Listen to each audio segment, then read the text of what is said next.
అనగనగా ఒక ఊరు. ఆ ఊర్లో దేశం కోసం బద్ధ శత్రువులుగా మారిన భార్యాభర్తలు. ఒకరికి దేశం అంటే భక్తి, ఆ దేశం కోసం ప్రాణం కూడా ఇస్తారు.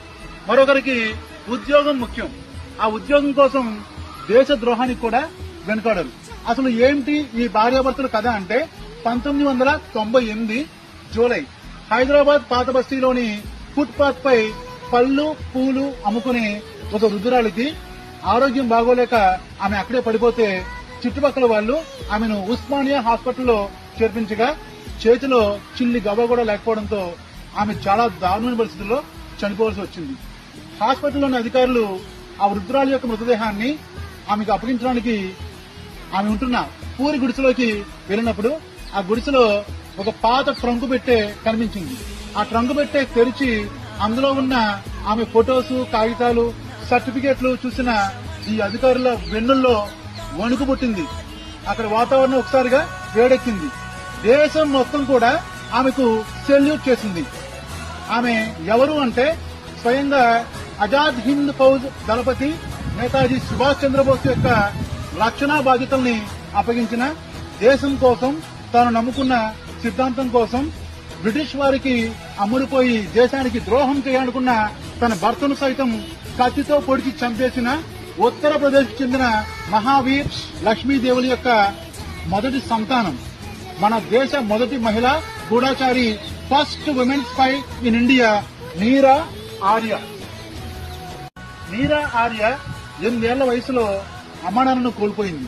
కలకత్తాకు చెందిన ఒక పెద్ద వ్యాపారి నీరా ఆర్య గారిని దత్తత తీసుకుని చాలా బాగా చదివించాడు. ఆమెకు చిన్నప్పటి నుంచి కూడా దేశం అంటే ఎనలేని భక్తి.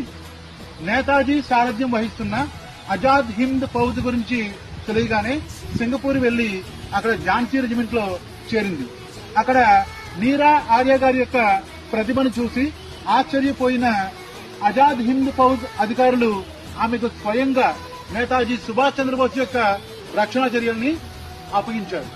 నీరా ఆర్య గారి తండ్రి శ్రీకాంత్ జయరంజన్ అనే ఒక ఉద్యోగిచ్చి ఆమెను పెళ్లి చేశారు. అయితే ఇతను ఉద్యోగి అని మాత్రమే తెలుసు నీరా ఆర్యకు, కానీ అసలు విషయం తర్వాత తెలిసింది.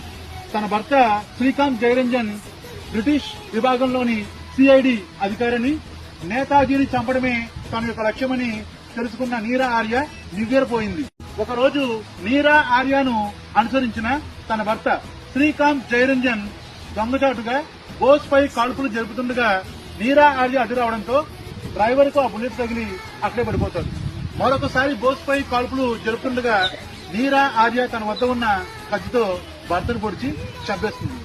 తరువాత ఈ బ్రిటిష్ అధికారులు నీరా ఆర్యను కాలాపాని అండమాన్ జైల్లో పెట్టి నేతాజీ సుభాష్ చంద్రబోస్ ఎక్కడున్నాడో చెప్పమని చాలా చిత్రహింసలు పెట్టేసరికి ఆమె ఆ బాధ భరించలేక నేతాజీ ఎక్కడో లేడు, నా గుండెల్లో ఉన్నాడు అని చెప్పేసరికి కోపోద్రిక్తుడైన ఆ బ్రిటిష్ అధికారి, అయితే నీ గుండెల్ని చీల్చి నేతాజీని బయట తీస్తాను అని ఒక తల్లి తన బిడ్డకు పాలిచ్చే రొమ్ముని కోసేశారు. అయినా సరే ఆమె చెప్పబోయేసరికి కోపంతో పెద్ద సుత్తితోటి ఆమె నెత్తిపైన గట్టి కొట్టేసరికి ఆమె పడిపోయింది. ఆ బ్రిటిష్ అధికారి ఆమె చనిపోయిందని వెళ్లిపోయాడు. స్వాతంత్రం వచ్చిన తర్వాత ఆమె మళ్లీ తిరిగి వచ్చారు. నేరుగా ఢిల్లీకో, లక్నోకో, కలకత్తాకో వెళ్ళలేదు, హైదరాబాద్ కు వచ్చారు. హైదరాబాద్ రావడానికి కారణం ఏంటంటే హైదరాబాద్ నిజాం పాలకుడు మాకు స్వాతంత్రం వచ్చిన తర్వాత నేను పాకిస్తాన్ లో కలుస్తాను, లేదంటే స్వతంత్రంగా ఉంటాను అని చెప్పి అన్నాడు. ఆ సమయంలోనే రంగంలోకి దిగాడు మన బార్డోలి వీరుడు, ఉక్కు మనిషి సర్దార్ వల్లభాయ్ పటేల్.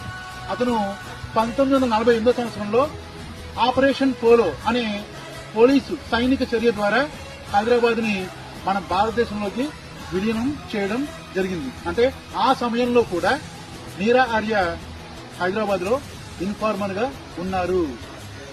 అక్కడ తర్వాత చార్మినార్ ఆ ఫుట్పాత్ పై పళ్ళు పూలు అమ్ముకుని వాటితో వచ్చిన డబ్బుతోటి ఆ పూరి గుడిసెలో చాలా మంది విద్యార్థులకు పాఠాలు చెప్తూ దేశభక్తిని పెంపొందించారు. ఇది మన నీరా ఆర్య గారి యొక్క కన్నీటి గాథ, కన్నీటి చరిత్ర. చరిత్రలో మిగిలిపోవాల్సిన వాళ్ళు కనుమరుగైపోయారు. జోహార్ నీరా ఆర్య, జోహార్ ఆర్య